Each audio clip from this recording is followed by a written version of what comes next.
యెహోషువ గ్రంథము 1:9. యెహోషువ గ్రంథము 1వ అధ్యాయము 9వ వచనము. నేను నీకు ఆజ్ఞ ఇచ్చి ఉన్నాను కదా, నిబ్బరము కలిగి ధైర్యముగా ఉండుము. దిగులు పడకుము, జడియకుము.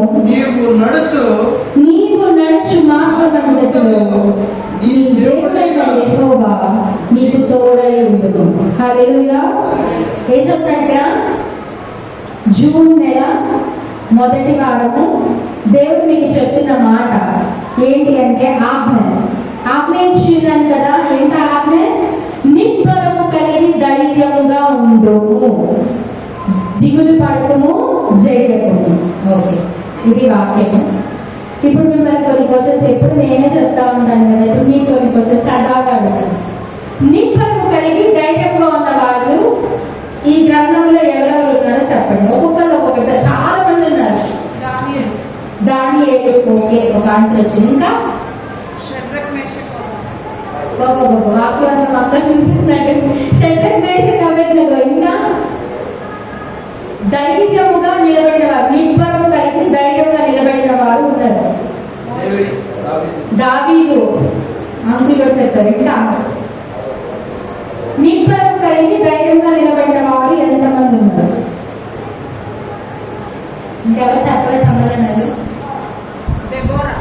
దెబోరా, ఓకే, న్యాయాధిపతిగా నిలబడింది ఆడపైన. ఇంకా నబేకి ఎవరు ఆశ్రయించి నిబ్బరము కలిగి ధైర్యంగా నిలబడిన వారు ఈ బైబిల్లో ఎంతమంది ఉన్నారు? దానియేలు చెప్పారు, దావీదు చెప్పారు, షడ్రక్, మేషక్, అబేద్నెగో చెప్పారు, దెబోరా చెప్పారు. ఇంకా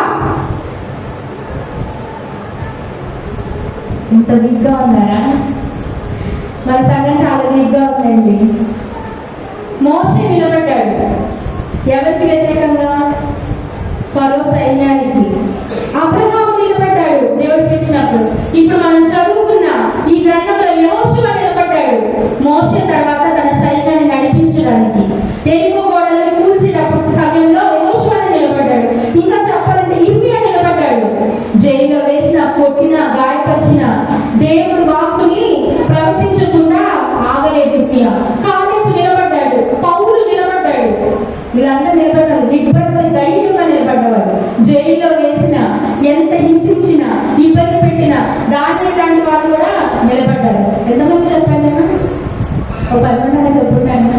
ఇంతమంది బైబిల్లో నిబ్బరం కలిగి ధైర్యంగా ఉన్నారంట. అయితే నేను అందరి గురించి మాట్లాడడానికి ఇష్టపడలేదు, కానీ ఒక ఇద్దరు గురించి మాట్లాడాలనుకుంటున్నాను. ఎవరు అంటే వాళ్ళు దావీదు. 1 సమూయేలు 17వ అధ్యాయము మనం చూసినట్లయితే 1 సమూయేలు 17వ అధ్యాయం.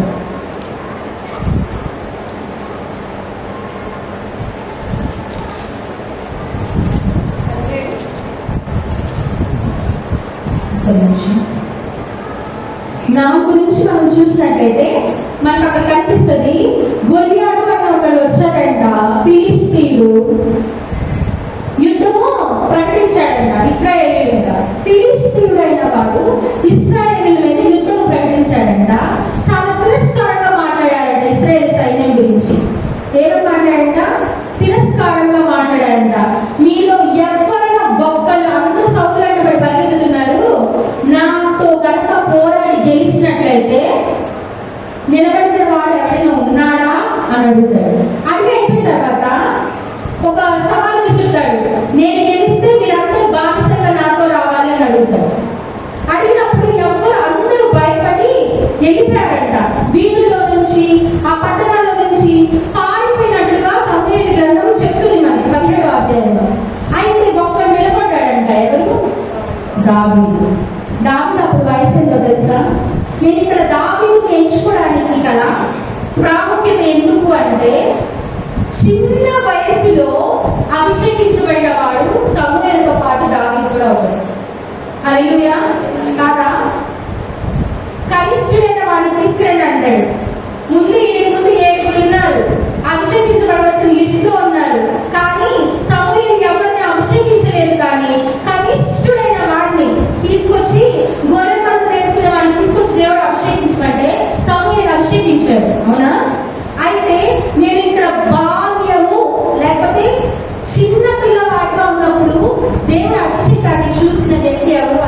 దావీదు. అందుకని ఏమన్నాడంటే, నేను జీవము గల యెహోవా పేరిట వచ్చుచున్నాను అన్నాడు. సైన్యములకు అధిపత్యము యెహోవా ఎదుట సున్నతి లేని ఈ ఫిలిష్తీయుడు ఎంత మాత్రం కూడా అన్నాడు. అన్నుండి తిట్టాడంట ఇంటికి పెద్దన్నుండు. రే ఏంటో నువ్వు మాట్లాడేది, ఎవరికి నువ్వు కాదు నోరు వస్తాను. నేనేమన్నాను, ఒక మాట మాత్రమే నేను మాట్లాడానన్నాడంట. ఏమన్నాడు? మాట మాత్రమే నేను మాట్లాడానన్నాడు. ఆయనకు అంత ధైర్యం ఎలా వచ్చింది అంటారు? అంత బాల్యంలో. అందుకే మనకి బైబిల్ వాక్యం సెలవిస్తుంది కదా, ప్రసంగి 12:2, మీ బాల్యంలోనే సృష్టికర్తను స్మరణకు తెచ్చుకొనుము. హల్లెలూయా. నీ బాల్యంలో నీ గనక నీ సృష్టికర్తను స్మరణకు తెచ్చుకున్నట్టయితే దావీదు అక్కడ నిలబడ్డాడు, మీరు నిలబడ్డాడు. హల్లెలూయా. ఆయనకి జీవము గల దేవుడు అని ఎలా తెలుసు? దావీదుకి ఎలా తెలుసు అండి జీవము గల దేవుడు అని? జీవము గల దేవుడు, లివింగ్ గాడ్ ఎలా తెలుసు? ఆయన అభిషేకించడానికి ముందు అంటాడు కదా, ఇశ్రాయేలు రాజవంశంలో అధిపతిగా ఉండడానికి నేను ఏమాత్రపు వాడిని అంటాడు. అంటారా? తను తగ్గించుకున్నాడు. తనకి తెలుసు ఏంటంటే, మోసే టైంలో ప్రతి ఇంట్లో మొట్టమొదటిగా పుట్టిన బిడ్డని చంపాలని ఒక తెగులు వెళ్ళినప్పుడు రక్తముతో ఉన్న గొర్రెపిల్ల రక్తముతో ఏదైతే గుమ్మాలు ఉంటాయో ఆ ఇంట్లోకి మరణంతో ప్రవేశించింది కదా.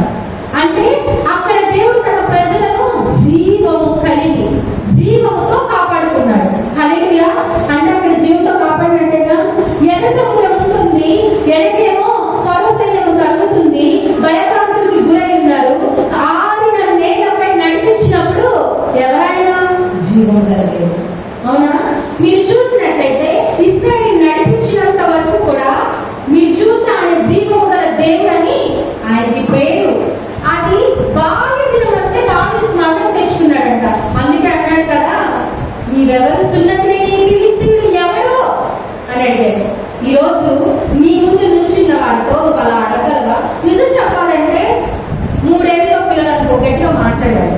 ఎందుకంటే నాకు తెలియదు కదా, మాట్లాడతారు ఏ అంటే ఏ అంటారు, వీక్ అయితే నువ్వు ఎందుకు పడ్డావు అంటారు గట్టిగా కొట్టు. సరే, సీమోను ప్రిన్సి అంత పిల్లలు ఉన్నారు, మనం ఉన్నాము, వాళ్ళ తెగించి మాట్లాడగలరా? ఒక తొక్కు నేను చేస్తా అనుకుంటారు. అలాంటిది 6 మూరల ఎత్తుకెళ్ళి గొల్లియాకు ముందున్నప్పుడు అలాంటి పిల్లలు ఎవరైనా మాట్లాడడానికి ధైర్యం చేస్తారా? ఇక్కడ మనం చూసినట్టయితే దావీదు నిబ్బరం కలిగి ధైర్యం చేసిన వాడుగా చూస్తాం. వెళ్ళేటప్పుడు యుద్ధానికి తీసుకెళ్ళి ఏం లేదు, ఒక కర్ర 5 బాగా. ఏంటి కర్ర తీసుకొని వస్తున్నావు, నేను కుక్కననుకున్నావా అని అడిగితే పోయారు. అడిగారా? ఒకే ఒక రాయి కొట్టాడు, చచ్చిపోయాడు. ఎందుకు అంటే ఫస్ట్ ఆఫ్ ఆల్ ఈయన హృదయంలో దేవుని వాక్యం ఉంది. ఏంటంటే జీవము గల దేవుడు నా తోడున్నాడు, యుద్ధము యెహోవాదే అన్న వాక్యము ఆయన హృదయంలో ఉంది. ఇంకో విషయం నేను చెప్పాలనుకుంటున్నాను, వీరితో పాటు ఇంకొక 3 గురించి నేను చెప్పాలనుకుంటున్నాను. వారు ఎవరైనా అంటే షడ్రక్, మేషక్, అబేద్నెగో. ఎవరు వాళ్ళు? అబేద్నెగో. దానియేలు మొదటి గ్రంథం 3 దానియేలు మొదటి అధ్యాయంలో వీటిని మనం చూడొచ్చు. 4వ వచనం, ఇశ్రాయేలు రాజవంశంలో ముఖ్యులై లోపము లేని సౌందర్యములు సకల విద్యా ప్రవీణతయు జ్ఞానములు కలిగి తత్వ జ్ఞానము తెలిసిన వారై రాజు నగరునందు నిలువదగిన కొందరు బాలులను రప్పించి. హల్లెలూయా. ఎవరైనా వాళ్ళు బాలుడు అంటే టీనేజ్ కి బిలో ఉన్న వాళ్ళందరినీ బాయ్స్ అంటాం, బాలులు అంటాం తెలుగులో. వాళ్ళెవరు? షడ్రక్, మేషక్, అబేద్నెగో. ఈ వర్షం చదువుతున్నారో వాళ్ళు ఎవరో తెలిసింది మనకి, బాలుడు. వాళ్ళు ఎలా నుంచున్నారు? విగ్రహాత్మకమైనది మేమేమి తినమని నుంచున్నారు ఫస్ట్, తర్వాత ప్రతిమకు మొక్కము అని నుంచున్నారు. దీనికి వాళ్ళు బాగా ఫేమస్ కదా. అయితే వాళ్ళకి అంత ధైర్యం ఎక్కడి నుంచి వచ్చిందంటారు? అంత ధైర్యం వాళ్ళకి ఎలా వచ్చింది? జీవము గల దేవుడి దగ్గర వచ్చి. ఇంకా ఇంకా నేను మామూలుగా అగ్నిగుణం నుంచి రక్షించబడ్డారంటే దేవుడు నాకు మాట తెలియజేస్తున్నాడు. ఏంటి అంటే వారు అగ్ని నుంచి రక్షించబడ్డారంటే కారణం వారిలో ఒక అగ్ని ఉందంట. ఏంటి ఆ అగ్ని? వాక్యము అనే అగ్ని.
బయటకు రాకుండా.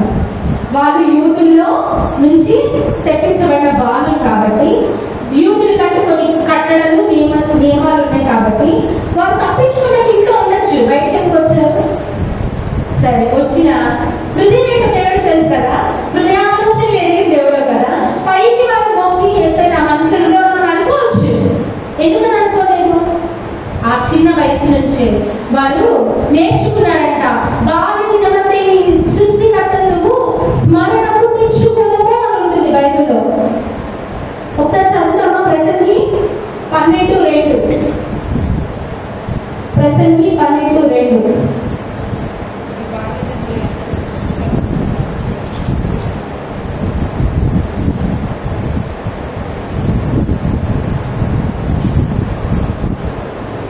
ప్రసంగి 12:2.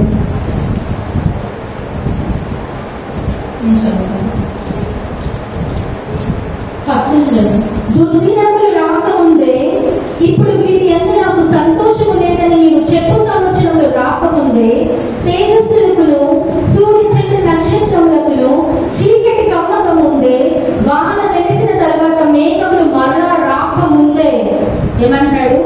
నీ బాల్య దినమందే నీ సృష్టికర్తను స్మరణకు తెచ్చుకొనుము. ఏ సృష్టి తెచ్చుకోవాలంట? నీ బాల్య దినమందే తెచ్చుకోవాలంట. ఇక్కడ చూసినట్లయితే షడ్రక్, మేషక్, అబేద్నెగో వాళ్ళ బాలుగా ఉన్నప్పుడే వారి మనసులో సృష్టికర్తను ఉంచుకున్నారు కాబట్టి నిబ్బరము కలిగి ధైర్యంగా నిలబడ్డారంట. యెహోవాను నమ్మించి వారు నిత్యము కదలని సియోను కొండ వలె ఉంటారు. ఇక్కడ చూస్తే వీళ్ళు కూడా కొండలా నిలబడ్డారంట. అందరూ భయపడిపోతారు.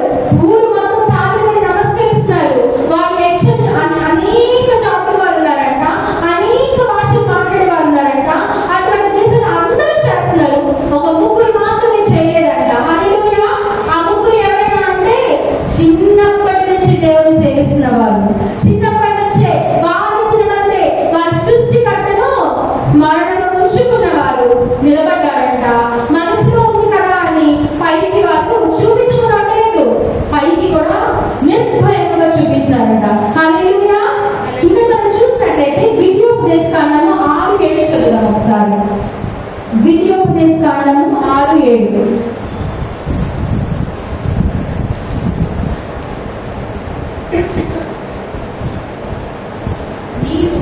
నీవు నీ కుమారులకు వాటిని అభ్యసింపచేసి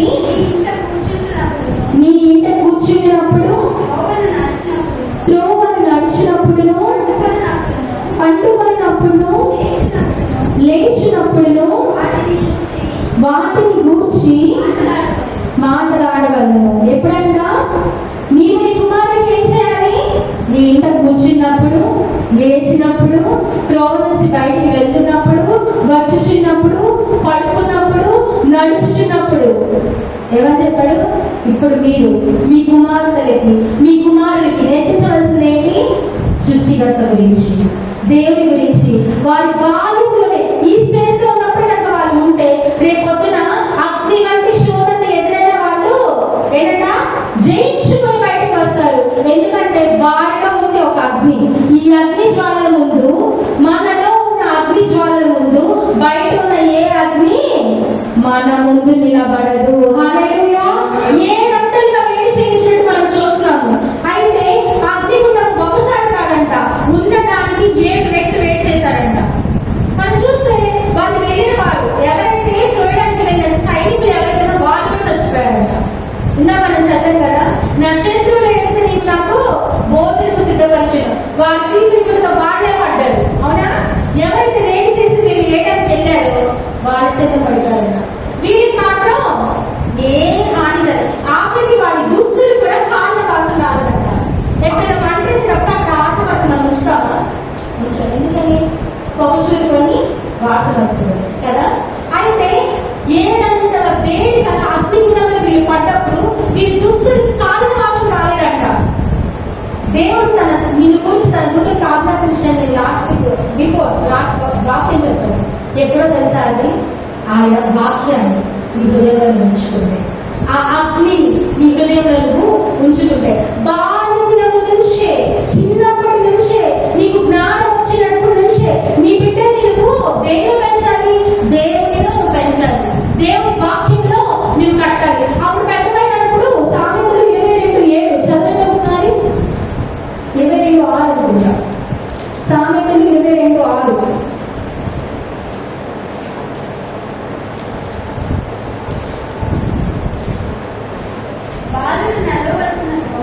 బాలుడు నడవవలసిన త్రోవను వానికి నేర్పుము, వాడు పెద్దవాడైనప్పుడు దాని నుండి తొలగిపోడు. హల్లెలూయా. బాలుడు నడవవలసిన త్రోవ ఎప్పుడు నేర్పాలంట? చిన్నతనంలో నేర్పించాలంట. అందుకని పెద్ద తర్వాత దాని నుంచి తొలగిపోడు. నేను అంటాను, ఒకవేళ తొలగిపోయే స్థితి వచ్చినా తిరిగి మళ్ళీ దేవుడు మనల్ని విడిపిస్తాడు. ఇంకా మనం పాడపడుకున్నాం కదా, విడిచిపెట్టలేదు ఎన్నున్నా నన్ను విడిపించావు. అగ్నిగుణంలో నుంచి షడ్రక్ మేషక్ అబేద్నెగోని విడిపించాడు, సింహాల బోనులో దానియేలుని విడిపించాడు. ఈ రోజు నీవున్న ఇబ్బందిలో నుంచి నేను విడిపించడా? హల్లెలూయా. విడిపిస్తాడా? విడిపించడా? ఆయన అంటాడు కదా, ఆ మాట గుర్తు రావట్లేదు.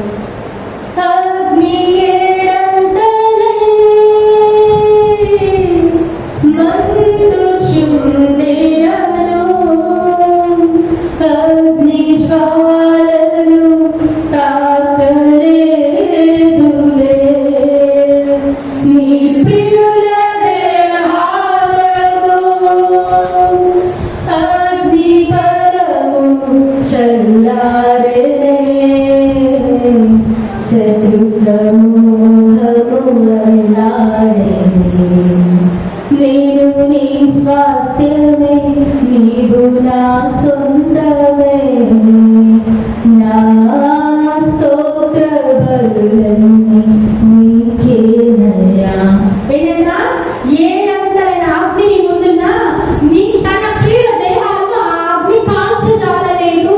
ఇదే అగ్ని ఎందుకు చెప్పనా? ఈ అగ్ని అని ఎందుకు అంటే యెహోవాకు నేను రోషము గలవాణ్ణి అంటాడు. ఏ ప్రతిభకు నువ్వు మొక్కకపోతే నిన్ను రక్షించేందుకు సమర్థుడు. వాడన్న ఒక మాట, డేరింగ్ వర్డ్, నీ నుంచి రక్షించగల సమర్థుడు.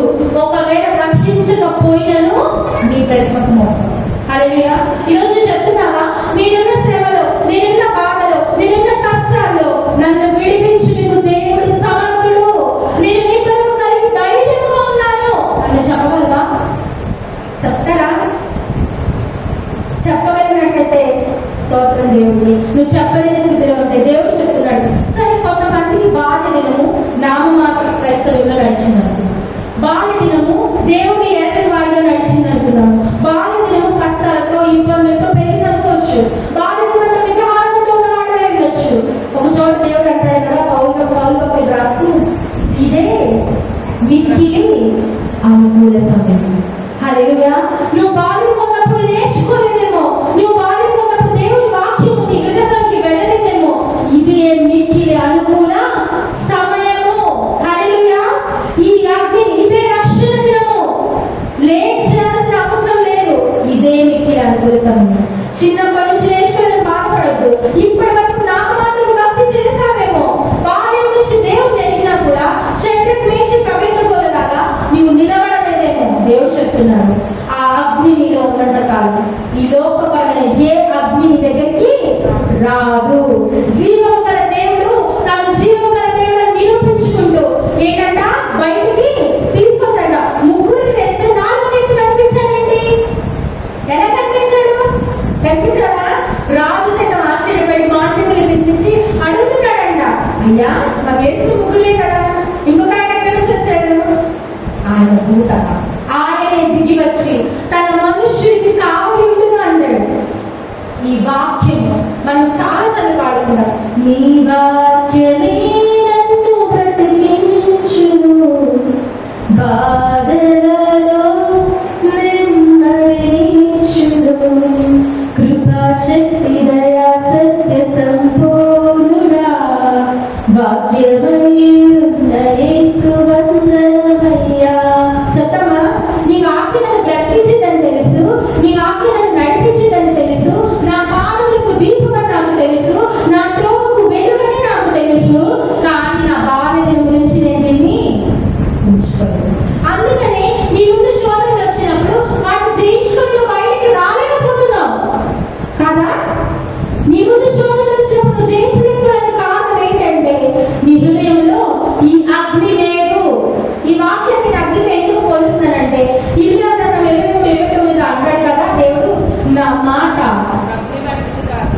బలమైనది కాదా? అవునా? బలమైన ఖడ్గము, సిద్ధ మనసు కలుగజేసింది ఈ వాక్యమే. అవునా?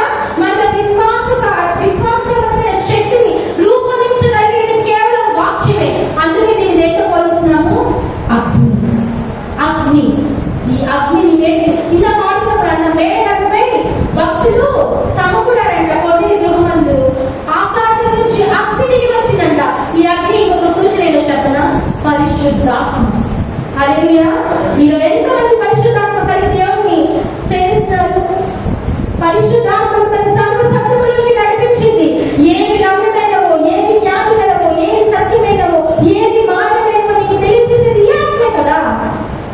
ఒక పెద్ద పాస్టర్ నిలబడి మీరు ఇలా చేయకూడదు, బైబిల్ చెప్తుంది అనగానే అమ్మా అని చెప్పాడంటే నిజం. అది సత్యమో కాదో నీకు తెలియదు. అటువంటి అగ్నిలో ఉంచుకుంటే నీకు ఏం ప్రయోజనం అమ్మా?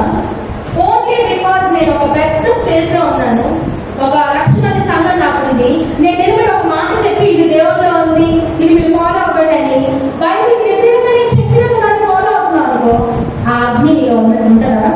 శత్రు బలము ఎలాగో చల్లారిపోయిందో నీలో కూడా ఆ అగ్ని బలము చల్లారిపోద్ది. No doubt. ఎవరిని కూడా బ్లైండ్ గా మీరు ఫాలో అవ్వడానికి వీలు లేదు. ఓన్లీ మా పాస్టర్ గారు చెప్పారు, మా పాస్టర్ గారు చెప్పారు, లేకపోతే పెద్దవారు చెప్పారు, ఫాలో అవ్వడానికి వీలు లేదు. దేవుడు నీకంటే ఒక జ్ఞానాన్ని ఇచ్చాడు, పరిశుద్ధాత్మ నీకు కావలి ఇచ్చాడు. నేను అదేం చేస్తే మీరు సత్యంలోకి నడిపించాలి.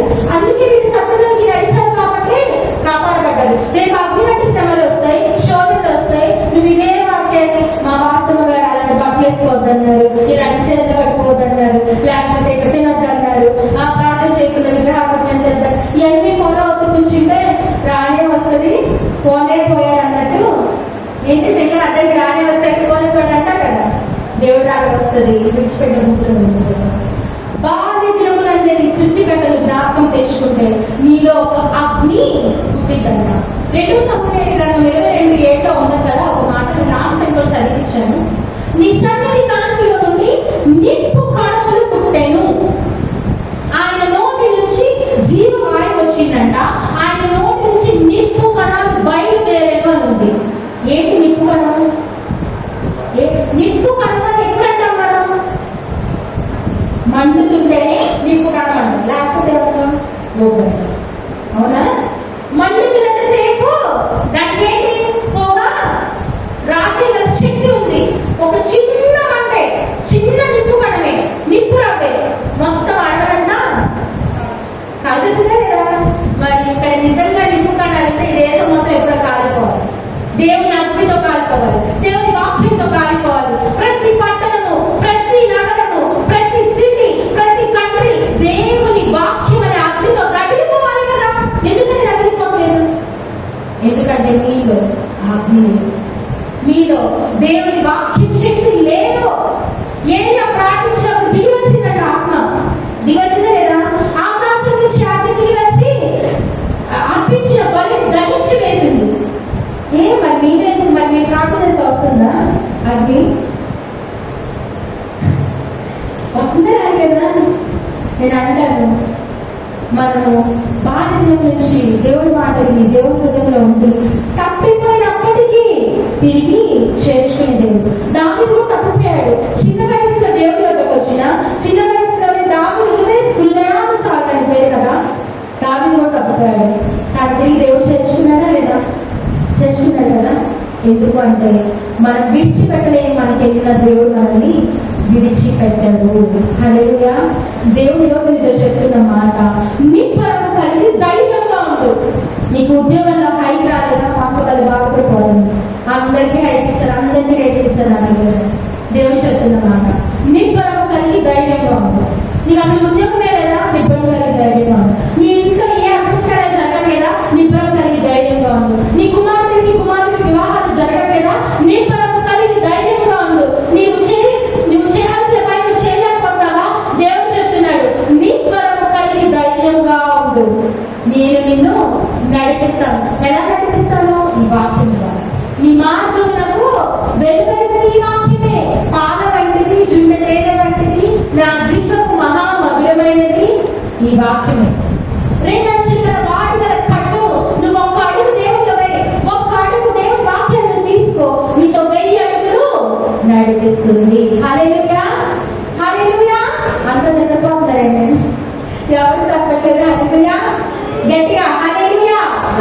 నేను నీ కొరకు కలిగి ధైర్యంగా ఉంటాను, నిత్యము కదలని సియోను పర్వతమై నేను ఉంటాను.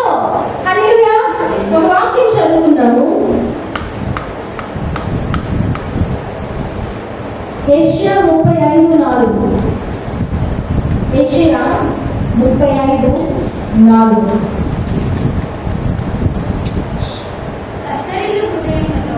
తత్తరిల్లు హృదయములతో ఇట్లనుడి, భయపడక ధైర్యంగా ఉండి, ప్రతిదండన చేయుటకై నీ దేవుడు వచ్చిన. చాలు. ముందు ఏం చదివాము? తత్తరిల్లు హృదయంతో ఇట్లను. నువ్వు ఎవరాలి? భయపడక ధైర్యంగా ఉంది. దేని గురించి భయం నీకు? ఈ బైబిల్లో ధైర్యం అనే మాట ఒక 300 సార్లు పైగా ఉందన్నారు. నేను ఈ అగ్ని గురించి చూస్తుంటే 500 సార్లు పైగా అగ్ని అనే మాట ఉందంట బైబిల్లో. అంటే వేరే విధంగా అగ్ని ఏ విధంగా అంటే ఇన్నిసార్లు దేవుడు నీకు భయపడకు భయపడకు భయపడకు భయపడకు చెప్తూనే ఉన్నాడు. చిన్న పిల్లలు భయపడలేదు, చిన్నవాడైన దావీదు భయపడలేదు. మనం మాత్రం ఒక్కొక్కరు 30 సంవత్సరాలు 40 సంవత్సరాలు 50 సంవత్సరాలు 60 సంవత్సరాలు అయినా భయపడతాం కదా. ప్రతి చిన్నదానికి భయపడుతూనే ఉంటాము. దేవుడు చెప్తున్న మాట, నీవు భయపడాల్సిన అవసరము లేదు. ఈ రోజు నుంచి నీలో నుంచి ఆ భయము దేవుడు తీసివేయను గాక. నీ పరకు కలిగి ధైర్యంగా నిలిచిన స్థితి నీకు వచ్చును గాక. నీ దేవుడు చెప్తాడు కదా, నీవు ఒక మండే నిప్పు కడాలి.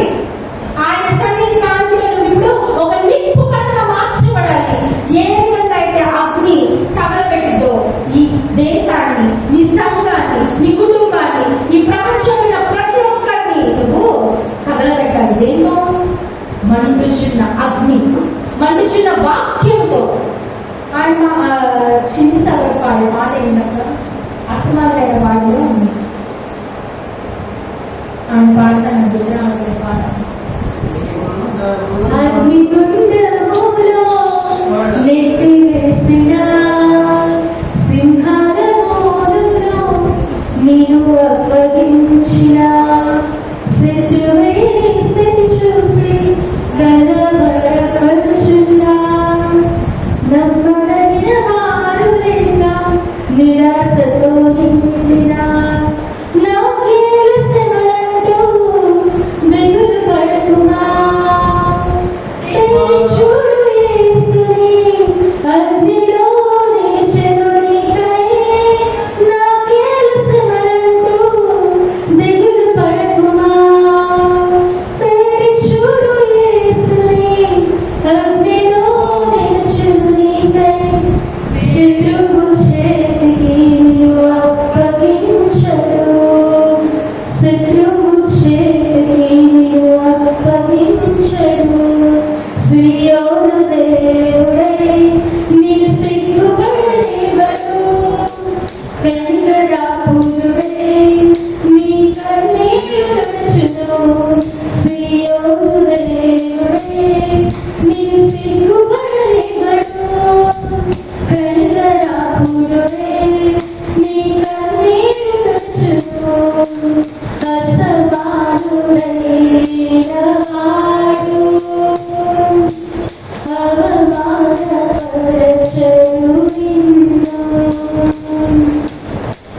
అసమానుడైన దేవుడు ఈ రోజు నిన్ను అవమానపరచడంట. చిన్నవాడే నుంచున్నాడు, ఫిలిష్తీయుల ముందు అవమానపరిచాడా? అవమానపరిచాడా? లేదు. ఎవరైతే అవమానించారో వాటినే చంపి జయించిన వాడిగా దావీదు నిలబడ్డాడు. ఎవరైతే అగ్నిగుండంలో వేశారో దేవుడే తిరిగి వచ్చి 4వ వ్యక్తిగా వారి మధ్యలో నిలిచాడు. ఆమేన్. దేవుడి రోజు నీతో చెప్తున్న మాట, నా ఈ మాటని నీ నోట ఉంచినట్టు ఉంచుకు నీ హృదయంలో పలక మీద రాసుకోమని చెప్తాడు. వాటిని నెంబర్ వేసుకోమని చెప్తాడు. మన మాత్రం సండే వింటాం, అబ్బా భలే చెప్పారు వాక్యం, అబ్బా సూపర్ చెప్పారంటాం. ఆ రోజు చెప్పిన వాక్యం నెక్స్ట్ డే ఏదో 100% చెప్తే నెక్స్ట్ డే ఎంత చెప్పగలవు? ఒక 50% చెప్పగలవు. అది వారం తర్వాత అయితే లాస్ట్ వీక్ వాక్యం చెప్పారు. వాక్యం చెప్తారు, బాగా చెప్తారు. ఏం చెప్తారు? నిబంధన. అదొకటే చెప్తారా? మా బావ ఆ వాక్యం మొత్తం చెప్పింది కదా, నువ్వేం వాక్యం నాకు ఇప్పుడు అర్థమేది అంటారు. మాకు 10% చెప్పింది నాకు.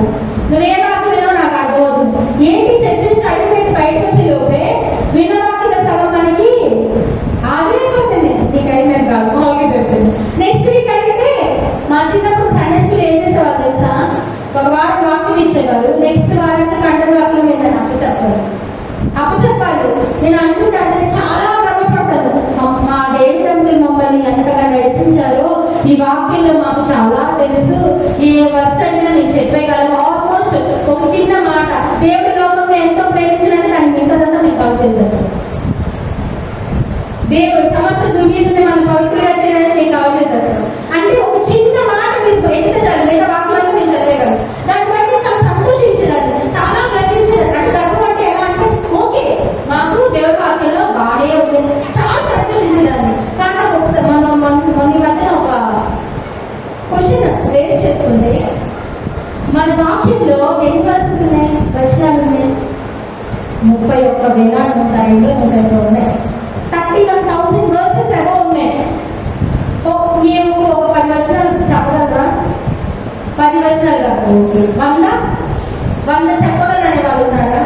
సరే 200, 300, నేను నా మహా అయితే ఒక 200-300 వచనాల వరకు నేను చెప్పగలను. ఎందుకంటే యథార్థవంతుడు అనే దాని మీద ఒక 100 వర్సెస్ రాసిన వాళ్ళు.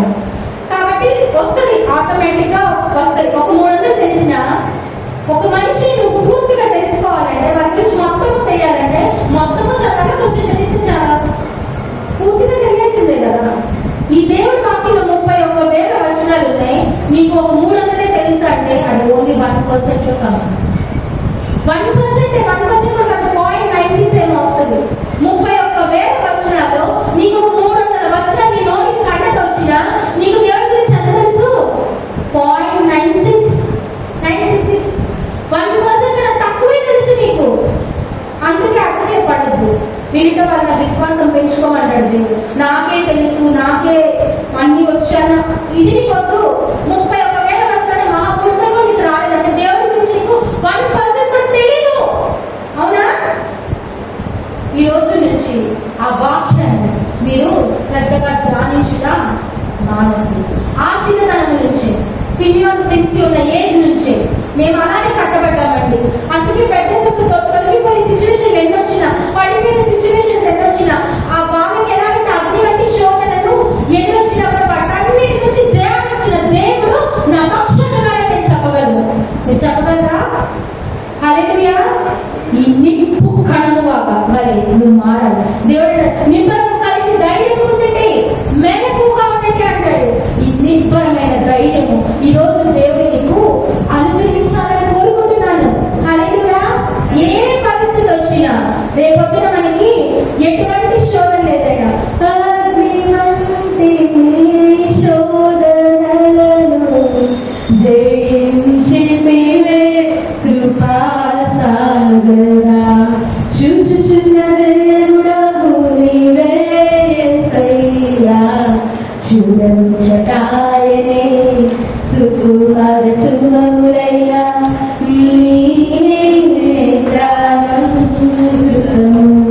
ఏంటంట? అగ్ని వంటి శోధనను జయించు వాడు నీతో ఉన్నాడు. జీవము కలిగిన దేవుడు నీతో ఉన్నాడు. ఇటువంటి అగ్నితో నువ్వు మండిపోవాలి. మోషేతో ఏ అగ్నిపంలో మాట్లాడాడు దేవుడు? మనం పాఠం కదా, మా అగ్ని మండించుండే కానీ పొద కాలిపోలేదు. ఈ అగ్ని ద్వారా మోషేతో మాట్లాడాడు. శత్రువుల ముందు ఆకాశం నుంచి అగ్ని దిగి వచ్చినప్పుడు వారి ముఖాలు ఏమైపోయినాయంట? వికారమైనాయంట. ఎందుకంటే ఏది ప్రార్థించినప్పుడు వచ్చింది, వాళ్ళు వేడి పెట్టుకు వస్తున్నారా లేదు, ఆరాధించారా లేదు, మీ దేవుడు ఎదుర్కొన్నాడే, వాడు దూరం నుంచి వస్తున్నాడే, మన ఏరియా ఎగతాళి చేసినప్పుడు వాడు ఎన్ని చేసిన అగ్ని దిగినారు కదా. ఈ అగ్ని మాత్రం ఆకాశం నుంచి దిగి వచ్చి అర్పించిన బలిని దహించి వేసింది. ఈ రోజు నీ ముందున్న ప్రతి శ్రమ ఆ అగ్ని దిగి వచ్చి కాల్చివేయుగాక. హల్లెలూయా. నీ మనసులో ఉంచుకోవాల్సినది ఏంటి అంటే అగ్ని లాంటి ఆయన మాట. ఇర్మియా అంటాడు కదా, నేను బాలుడనే నాకేం తెలియదు అంటే, బాలుడనేది కనవద్దు, నీ నోట నేను నా మాటలు ఉంచున్నానంటాడు. అపవిత్రమైన పెట్టులు నీకు ఉన్నాయా?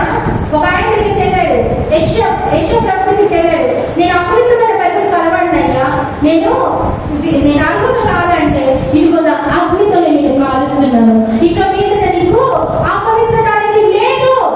హల్లెలూయా. నేను మట్టి లాంటి వాడిని, నేను ఏ అర్హత లేని వాడిని చాలా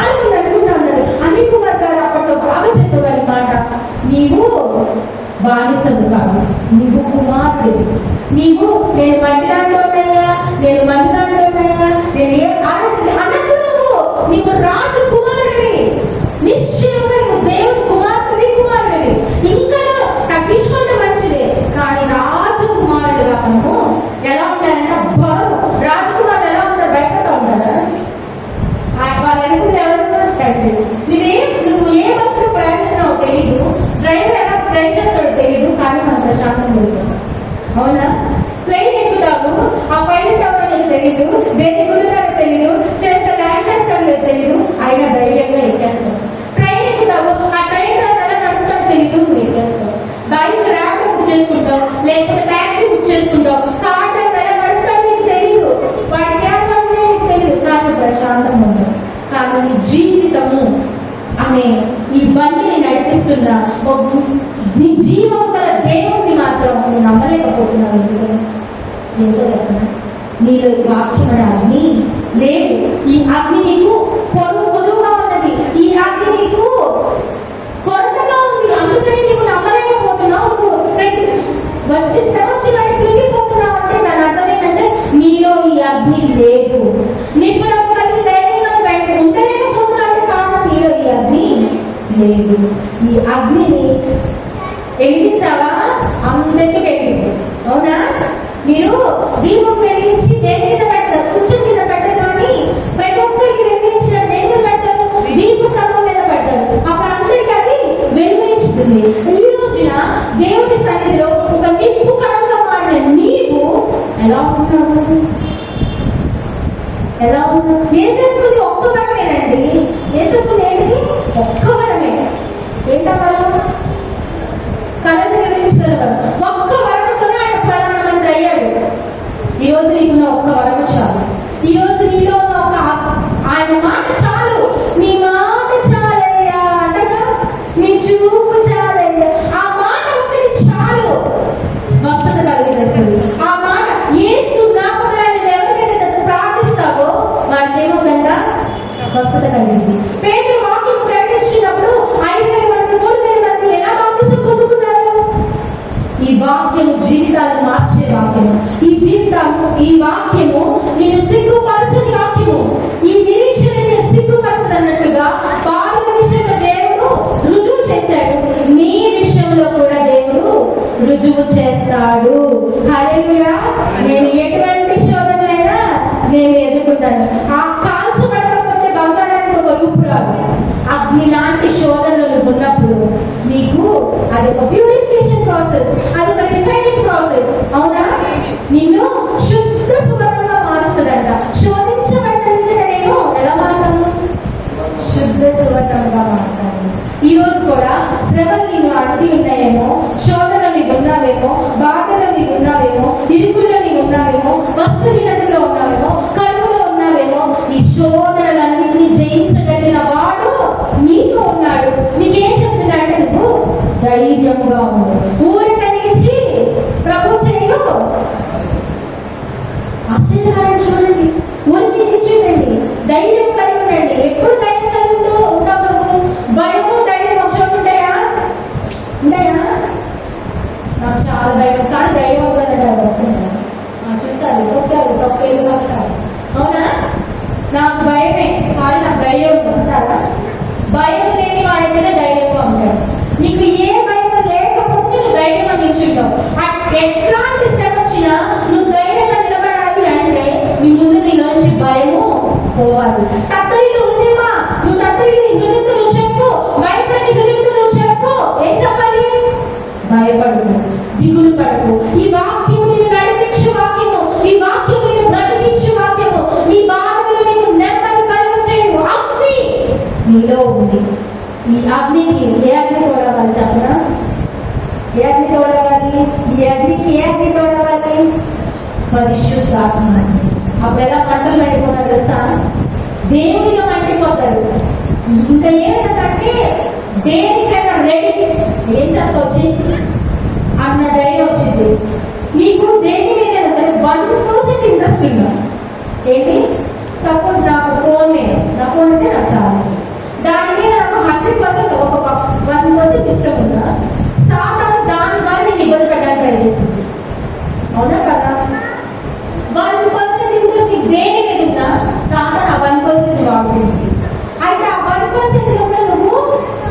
ఎలా ఉండాలి? ధైర్యంగా ఉండాలి. దానికి వాడడానికి అవకాశం ఇవ్వకూడదు. ఫోన్ వచ్చిన గేమ్ పడుతుంది, అయ్యో గీత పడిపోయింది, అయ్యో గీత పడిపోయింది, అయ్యో తడిచిపోయింది, అయ్యో వచ్చి మొత్తం తింటారు అసలు ఫోన్ మీద పోస్తుంది, కోపం వచ్చేసింది. ఆ 1% కూడా సాధారణ వాడుకోకుండా ఉంటుంది. కానీ ఆ 1% కూడా నువ్వు ఎలా ఉండాలి తెలుసా? ఆవగించేంత విశ్వాసం చాలు. అవునా కాదా? ఆవగించేంత చిన్నదే అంట సీడ్, కానీ మహావృక్షం అవుతుంది. ఆవగించ చిన్న గింజే కానీ పెద్దగా మారిపోతుంది. మీలో నేను చిన్న మాట అవ్వచ్చు, దేవుడి ఆత్మని మీలో కొంచెం వారికి ఉన్నది ఒకటే మాట, వారి మనసులో ఉన్నది, నేను ఏ ప్రతిమన చేసుకోకూడదు, దేనికి నేను సాగిన పడి మొక్కకూడదు అన్న మాట వాళ్ళు ఉంచుకున్నారు. కాబట్టి 7 అగ్నిగుణాల నుంచి వాళ్ళు బయటకు వచ్చారు. హల్లెలూయా. 4వ వ్యక్తిగా దేవుడు వారి మధ్యలో నిలిచున్నాడు. హల్లెలూయా. హృదయంలో తప్పనిగా లేదు వారికి, వారిలో భయం లేదు, దిగులు లేదు, జయం లేదు. అంటే కారణము వారిలో, వారి నోట, వారి హృదయంలో దేవుని మాట ఉన్నది. హల్లెలూయా. ఈరోజు దేవుడు ఆశిస్తున్నాడు కదా, ఏది ఏమైనా కానీ నేను నిన్నే స్తుతిస్తాను, ఏది ఏమైనా కానీ నేను మధ్య చంటి పిల్లల యొక్కయు బాలుల యొక్కయు స్తుతుల మీద ఒక దుర్గమును స్థాపిస్తాడంట దేవుడు. ఈరోజు దేవుడు చిన్నపిల్లల ఆటంకపరుచుతారు రాలేదని చెప్తావు. చిన్నతనం నుంచి నీ బిడ్డలకు నువ్వేం నేర్పిస్తున్నావు? దయా, రోమ, చుచుటి, ఇంకా కోపం మీద బాగా ఇంకేం నేర్పిస్తున్నావు? మాకు తెలిసిన ఒక అక్క, వాళ్ళ పాప బాబు, మీ నమ్ముతాను వాళ్ళని నిత్యము చిన్న పిల్లలు నీవేనా సంతోషగానము చిన్న నత్తి వాయిస్తూ దేవుని స్థుతిస్తూ ఉంటారు. చిన్న హృదయాలే, చిన్న మాటలే, ఏమంటారు? నత్తి మాటలతో దేవుని స్థుతిస్తారు. 24 గంటలు మీరు వాళ్ళ దగ్గరికి ఎప్పుడు ఏ మాట మాట్లాడదో మాట్లాడు. అంత చిన్న పిల్లలు 3-4 ఏళ్ళ వయసు. మా అమ్మాయి కూడా పాడుతుంది, రాజాతి రాజు, మీ కృపాన్ని సేవని పాడుతుంది. అయితే నేను అంటాను, అప్పుడప్పుడు కాదు, నిత్యము స్తుతించాలి. నిత్యము మన నోట ఆయన స్తుతి ఉండాలి. నిత్యము మన హృదయంలో వాక్యమే శరీరధారుడై మన మధ్య కృపాసత్య సంపూర్ణుడిగా ఉన్నాడు. అవునా కదా? కృపాసత్య సంపూర్ణ వాక్యము శరీరధారుడు మన మధ్యలో ఉంటే మనం మాత్రం కొంచెంసేపు సీరియల్, కొంచెంసేపు టీవీ, కొంచెంసేపు తప్పని నాన్న మళ్ళీ అనుకుంటే కాంట్రవర్సీ తప్పని అనుకోవాలి. నీ ప్రాముఖ్యత ఫస్ట్, నీ ప్రయారిటీ దేవుడే ఉంటాడు. హల్లెలూయా. నీ ప్రాముఖ్యత ఫస్ట్ దేవుడే ఉంటాడు. బాల్య వయసు నుంచే నువ్వు నీ దేవుని స్మరణకు తెచ్చుకోవాలి. బాలుడు నడవలసిన దోవలు నువ్వు చిన్న ప్రాయం నుంచే, అవి గతించిపోయినా కూడా వారు దాని నుంచి పక్కకి తొలగిపోయినను నేను రక్షించుటకు సమర్థుడు. ఇది చెప్పినట్టే, రక్షించకపోయినను పర్లేదు, పౌలు గారు అంటే ఆత్మకి రావాలి. ఇప్పుడు ఏమని సమస్తము పెంటతో సమానంగా ఎంచుకున్నాడంట. అసలు ఎట్లా ఎంచుకుంటుంటాడు? ఖచ్చితంగా తినాలి. మనం తినాలంటే సంపాదించుకోవాలి, ఉద్యోగం అన్నీ ఇంటర్లింక్ కదా. హ్యూమన్ లైఫ్ కి ప్రతి ఒక్కరికి ఇంటర్లింక్ అనేది. అన్ని సమస్యలు పెడితే ఎలా ఎంచుకోగలము? నిజమైన వాక్యము, సత్యమైన వాక్యం మనం అనుసరిస్తే నీకు తెలియకుండా నీలో చేంజ్ చూస్తావు, నీకు తెలియకుండా ఒక ధైర్యం నీలో చూస్తావు, నీకు తెలియకుండా నీ వెంట నిలబడిన వ్యక్తి నీలో నడిపిస్తాడు. ఆయన మనుషులు అగ్నిలో పడేసింది చూస్తాడేమో, కానీ రాజుకి మిగతా తర్వాత ఫస్ట్ అగ్నిలో పడితే కనపడింది, కానీ తర్వాత 4వ వాడిగా నిలిచిన వాడు నిలబడి ఉన్నాడని వాళ్ళు ఎదిగారు. ఈ రోజున మీకు కూడా మీ వెనుక ఒకరు మిషన్ ఉన్నారు, నిత్యము కావలి కాస్తున్నారు. ఆయన నీ గురించి తన దూతకి ఆజ్ఞాపించినట్టుగా ఆయన దూత తనకు భయభక్తి గల వారి చుట్టూ కావలి ఉంటుందంట. ఈరోజు దేవుడు చెప్తున్నమాట, ఎటువంటి శోధనైనా, ఎటువంటి బాధ అయినా, ఎటువంటి ఇబ్బంది అయినా దేవుడు నీతో ఖచ్చితంగా చెప్తున్న మాట ఏంటి అంటే నిబ్బరం కలిగి ధైర్యంగా ఉంటుంది.